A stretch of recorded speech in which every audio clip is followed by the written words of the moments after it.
This is an introduction to Facebook for anyone who has never visited Facebook before. And to sign up for the very first time, you need to sign up in these boxes here, and it's very simple, doesn't take very long. Once you've done that process and you've got a login, you simply type it in here, the email and password. This computer has remembered me, and you log in. Now, when you log in, you get to a page that looks a bit like this, which is actually quite confusing when you first see it. So what I'm going to show you is that Facebook is made up of two very important elements. The first is that everybody individually has a profile, and Facebook have recently changed this, so you can see now that the pictures are big and it's meant to really be engaging. You're meant to spend much more time in these spaces. So this is the individual profile.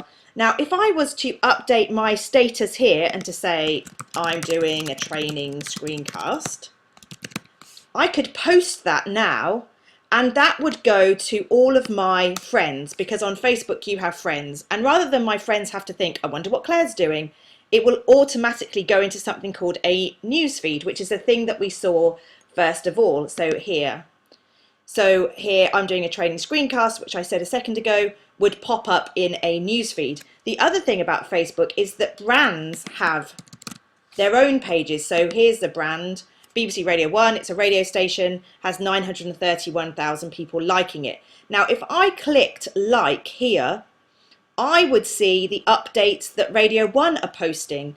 So the beauty of the newsfeed is that I see what my friends are doing and what my favourite brands are doing without having to individually go to lots of different places. It all comes into this very nice newsfeed. And people spend on Facebook, 90% of their time on Facebook is spent here in the newsfeed, just scrolling down and looking to see what people are doing. And you can see if somebody posts something, then people can either like it or they can post comments. So people are spending more and more time here interacting with their friends, looking at photos and doing different things. On the right hand side here we have something called the ticker, which are just very, very small updates on absolutely everything that people do. Here in the newsfeed, Facebook is deciding the types of things that they think I'm going to enjoy the most. So they tend to put here status updates for my closest friends or my family or the people that I interact with the most, whereas this ticker on the right hand side shows me absolutely everything. The other thing about Facebook is that I can, as well as making these public comments, send private messages. So I could send a private message to any one of my friends. Here, it's just like email. I can also have a chat with them. Here you can see this is a chat bar. So I could suddenly say, okay, I want to have a chat with my friend Ellen, and it would just be like instant messenger, back and forth, back and forth. So Facebook is popular because you can do lots of things within this one portal. People create events. So for example, they might create an event around a party they're having, or if there's a reading group or something like that. So you have events.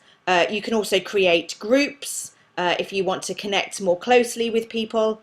And what you find is that people spend a lot of time posting photos, tagging people in photos, which is something you might have heard. So if I upload a photo, this is my cousin here, she might tag me in a photo if I'm in that photo, or this family gathering here. Some people love that about Facebook, some people hate it, but it brings people together and it lets other people know that you're doing something with content that you're involved with.